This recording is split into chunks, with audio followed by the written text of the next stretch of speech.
Il avait dénoncé dans son dernier discours public à Conakry, lors des obsèques de l'ex-président ghanéen Nkrumah, le cancer de la trahison qui ronge les mouvements africains.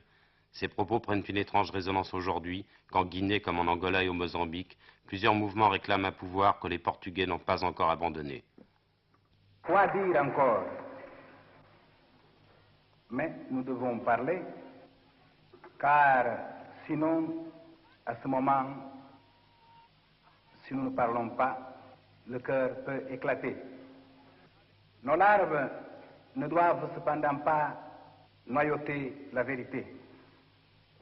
Nous, combattants de la liberté, nous ne pleurons pas la mort d'un homme, même d'un homme qui a été un compagnon de lutte et un révolutionnaire exemplaire, car comme dit souvent le président Ahmed Sékou Touré, qu'est-ce que l'homme devant le devenir infini et transgressant du peuple et de l'humanité? Nous ne pleurons non plus le peuple du Ghana bafoué dans ses réalisations les plus belles, dans ses aspirations les plus légitimes. Nous ne pleurons pas également l'Afrique trahie. Nous pleurons, oui, de haine à l'égard de ceux qui ont été capables de trahir Nkrumah au service ignobile de l'impérialisme.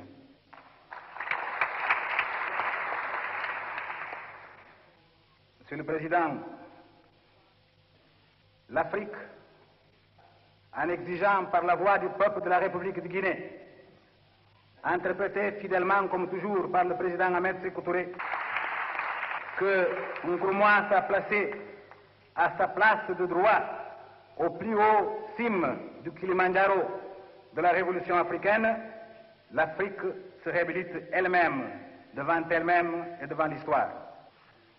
Le président Nkrumah, auquel nous rendons hommage, c'est d'abord le stratège génial de la lutte contre le colonialisme classique, celui qui a créé ce que nous pouvons appeler le positivisme africain, auquel il a appelé the positive action, l'action positive. Nous rendons hommage à l'ennemi déclaré du néocolonialisme en Afrique et ailleurs, au stratège du développement économique de son pays. Monsieur le Président, nous saluons le combattant de la liberté des peuples d'Afrique, qui a toujours su accorder un appui sans réserve au mouvement de libération nationale.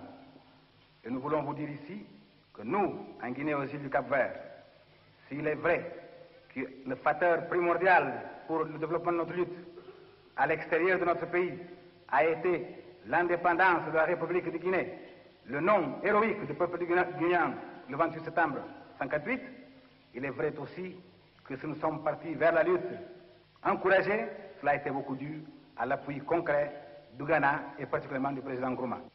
Monsieur le Président, nous devons cependant à ce moment nous rappeler que toutes les monnaies dans la vie ont deux faces. Toutes les réalités ont des aspects positifs et négatifs. À l'action positive s'est opposée et s'oppose toujours une action négative et vice-versa. Jusqu'à quel point donc le succès de la trahison au Ghana est-il lié ou non lié à des problèmes de la lutte de classe, des contradictions de structure sociale, du rôle du parti et d'autres institutions, y compris des forces armées, dans le cadre d'un nouvel État indépendant? Jusqu'à quel point, demandons-nous à nous-mêmes, le succès de la trahison au Ghana est-il ou non lié à une définition correcte de cette entité historique et artisane de l'histoire qu'est le peuple et à son action quotidienne en défense de ses propres conquêtes dans l'indépendance? Ou jusqu'à quel point le succès de la trahison n'est-il pas lié au problème majeur du choix des hommes dans la Révolution? Méditer sur cette quelques questions nous permettra peut-être de mieux comprendre la grandeur de l'œuvre de Nkrumah, de comprendre la complexité des problèmes qu'il a dû affronter combien de fois seul. Des problèmes qui nous permettront sûrement de conclure que tant que l'impérialisme existe, un État indépendant en Afrique doit être un mouvement de libération au pouvoir ou il n'en sera pas. Qu'on ne vienne pas nous affirmer que Nkrumah est mort à cause d'un cancer de la gorge ou d'autres quelconques maladies. Non, Nkrumah a été tué par le cancer de la trahison que nous devons extirper. Par le cancer de la trahison dont nous devons extirper les racines en Afrique si nous voulons vraiment liquider définitivement la domination impérialiste sur ce continent. Mais nous, Africains, nous croyons fermement que les morts continuent vivants à nos côtés. Nous sommes des sociétés de morts et de vivants.